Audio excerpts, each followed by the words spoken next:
Hello YouTube, Jeff Steele here with SteelNavigator, and today I want to put out some sleep tips. Sleep tips you may have never heard of, maybe some you have.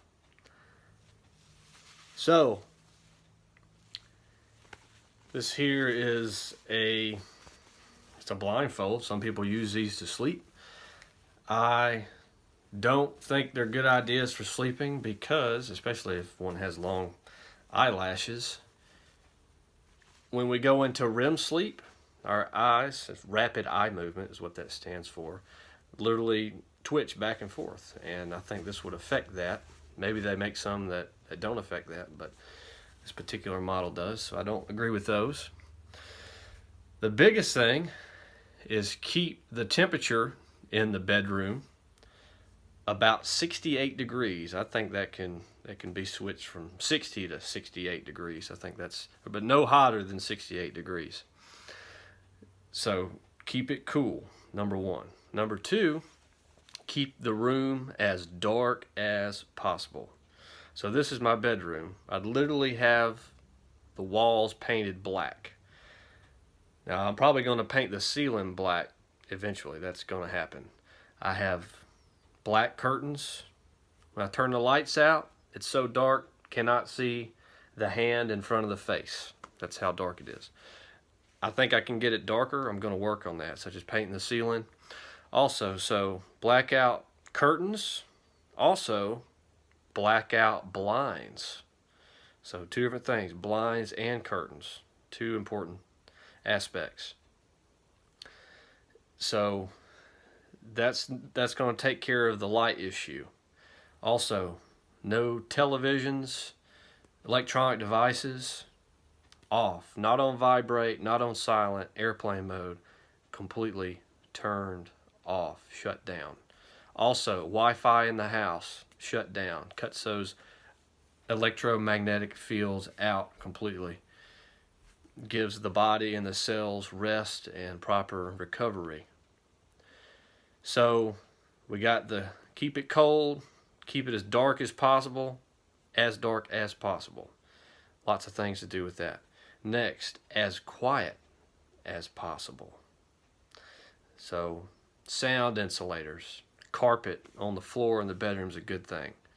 Next, anything to soundproof windows. The new advanced windows on the market today are great ideas. Good sound insulators. Also, any sound panels that you can put on the walls. A lot of times these are in auditoriums, concert halls, theaters.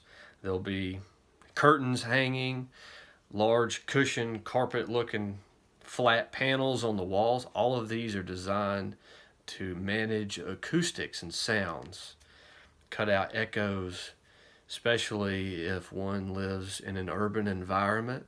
Sounds are real issues. Maybe not consciously, but maybe subconsciously. It's affecting your sleep. You can always do things to improve your sleep, even if you're getting great sleep. So we spend, I think it's a third of our life in sleep. Why not make it as optimal as we possibly can? So anything one can do to absorb and or eliminate sound. They say some athletes, their bedrooms, literally, because they rely on their minds and bodies so much, they put their minds and bodies through so much, it's such a competitive environment. They know that they have to get the best sleep that they can. So I have heard that some professional athletes literally have turned their bedrooms, their sleeping chambers, into a soundproof vault, almost like a padded, vaulted room in an institution type scenario. So that's taking it to the highest level, is literally turning one's room into a soundproof vault. So that is going to really optimize one's sleep. Next is keep a schedule. Say 9 to 5 or 9 to 5:30, 9 p.m. to 5:30. Keeping that schedule is important, day in, day out. You may notice that if you sleep in on a Saturday, you have a hard time going to bed on Saturday night. is so critical to keep the right schedule. Next is sleeping when it is dark outside. There's been numerous studies showing the cons of working the night shift and trying to sleep during the daytime. The circadian rhythms are greatly affected. Melatonin is greatly affected in its generation in the brain. We need to operate during daylight hours as human beings. Sleep when it is dark outside. Very critical. And it's important to get exposure to natural, bright sunlight early in the day, at least a minimum of 30 minutes to an hour a day, bright, no sunglasses, unprotected sunlight early in the day. That's going to really work, not just the vitamin D, but the melatonin, the proper melatonin production, which is going to aid the sleep. Next, work out vigorously for at least an hour each day, at least 5 days a week. If you can get 6 or 7, great. It's good to have a day or two spare, but also is going to improve sleep. Also, diet, eating clean, time meals, eating at least 5 small balanced meals a day. And I wouldn't advise eating at least 2 hours before going to sleep.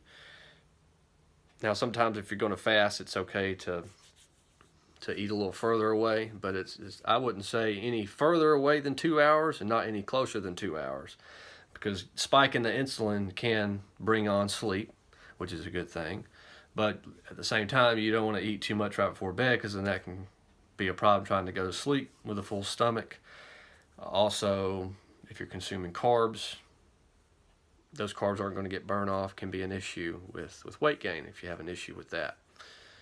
So, keeping the right schedule, keeping the circadian rhythm by operating during daylight hours, sleeping when it's dark, keeping good scheduled meals, eating clean, not high acid foods such as something that's going to cause indigestion, because when you lay down, that indigestion is going to get worse. Also, pets in the bed, not a good idea. They move around, affect your sleep. It's said that, especially with the sleep apnea conditions, we might not know that we have sleep apnea, or that we're being disturbed in the night by things such as a pet. I think it's said that if you wake up for 2 minutes or less at night, that your brain does not register that you woke up. So you might have woke up 10 times, but if each wake up wasn't more than 2 minutes, your brain didn't register in your memory that you woke up. So any movements that can be eliminated, that's a good thing. Also, the mattress thing, I wouldn't recommend one of the real cushy, foamy, memory foam type mattresses. They can be hot, which would be an issue. Also, one tends to literally sink down in one of those types of mattresses instead of being on top of the mattress, which can create a claustrophobic and, of course, another heat issue. Getting a good pillow is an excellent idea. I also would recommend sleeping completely nude if possible. Completely unrestricting one's body, I think, is another little tip to increase sleep effectiveness. And jewelry, any of that, anything that would possibly be an irritation to the body, conscious or subconscious mind when one's sleeping. And just a few thoughts on sleep that I can think of offhand. There are many others, but these, I believe, help me, and hopefully they can help you too. Please comment, like, subscribe, and share this video.